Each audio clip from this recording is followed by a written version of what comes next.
बहुत समय पहले की बात है। किसी गांव में एक गरीब ब्राह्मण रहता था। एक दिन उस ब्राह्मण के घर कुछ अतिथि आए। ब्राह्मण की स्थिति इतनी खराब थी कि उन अतिथियों को खिलाने के लिए घर में अनाज तक नहीं था। इस स्थिति को लेकर ही ब्राह्मण और उसकी पत्नी के बीच थोड़ी कहासुनी होने लगती है। ब्राह्मणी कहती है, तुम्हें पेट भरने योग्य अनाज कमाना भी नहीं आता है।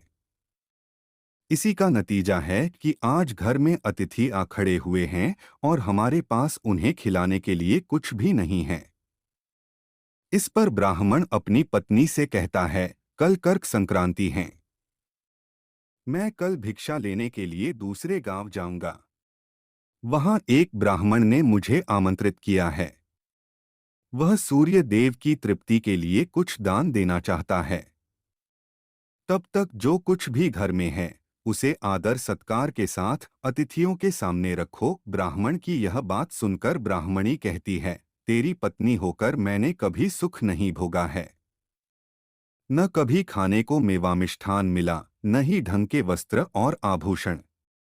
आज तू कह रहा है कि जो भी घर में पड़ा हो वो अतिथियों के समक्ष रख दो। जब कुछ है ही नहीं तो मैं उनके सामने क्या रख दूं? पड़े हैं तो बस एक मुट्ठी तिल। तो क्या अतिथियों के सामने सूखे तिल रखना अच्छा लगेगा? पत्नी की यह बात सुनकर ब्राह्मण कहता है, ब्राह्मणी तुम्हें ऐसा बिल्कुल भी नहीं कहना चाहिए।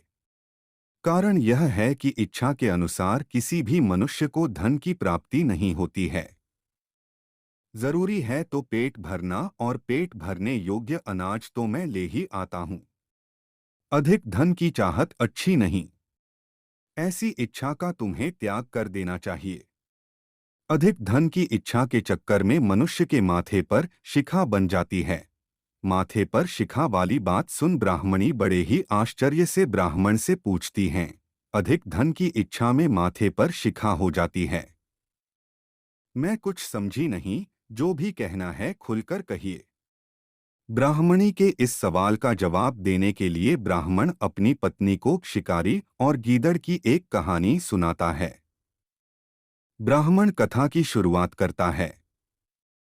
एक दिन एक शिकारी जंगल में शिकार की खोज कर रहा था।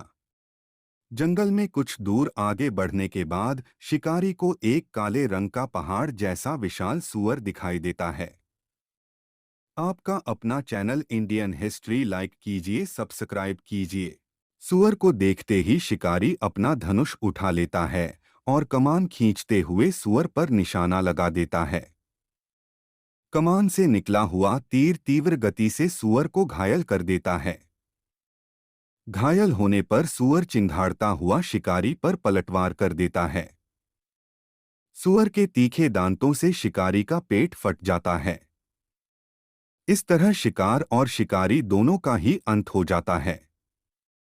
इसी बीच खाने की तलाश में भगता हुआ एक भूखा गीदड़ वहां से होकर गुजरता है, जहां शिकारी और सूअर का शव पड़ा हुआ था।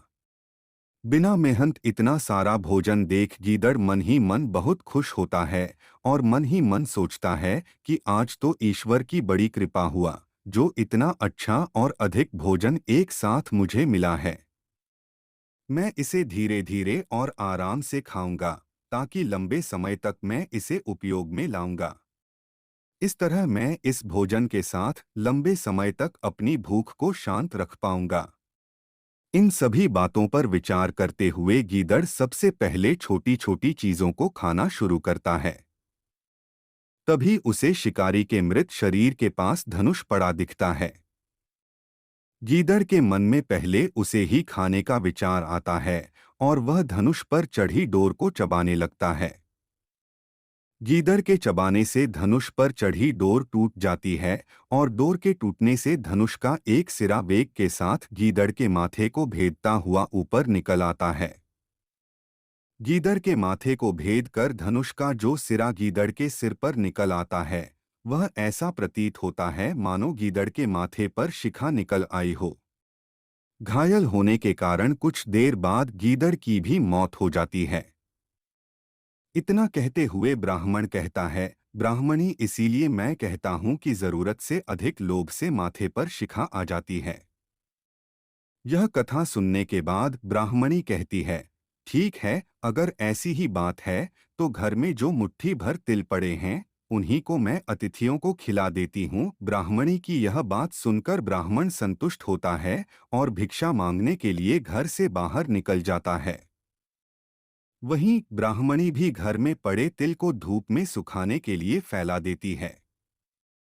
तभी कहीं से एक कुत्ता आ जाता है और उन साफ तिलों पर पेशाब कर देता है, जिससे सभी तिल खराब हो जाते हैं।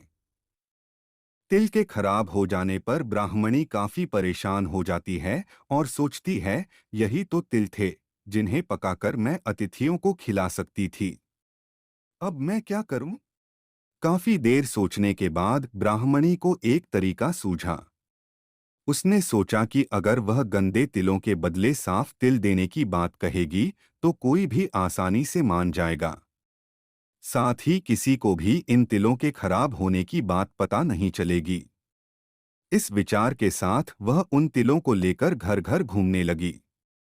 ब्राह्मणी की यह बात सुनकर एक महिला वह तिल लेने के लिए तैयार हो गई, लेकिन उस महिला का पुत्र अर्थशास्त्र पढ़ा हुआ था। उसने अपनी माँ से कहा कि इन तिलों में जरूर कोई न कोई खोट होगी, वरना कौन साफ सुथरे तिलों को गंदे तिलों के बदले देने के लिए तैयार होगा। पुत्र की यह बात सुनकर महिला ने ब्राह्मणी के तिलों को लेने से मना कर दिया। कहानी से सीख, हमारे पास जो भी होता है हमें उसी में सुखी रहना चाहिए। किसी के पास ज्यादा चीज देखकर दुखी नहीं होना चाहिए। आपका अपना चैनल इंडियन हिस्ट्री लाइक कीजिए, सब्सक्राइब कीजिए और अच्छा लगे तो शेयर कीजिए।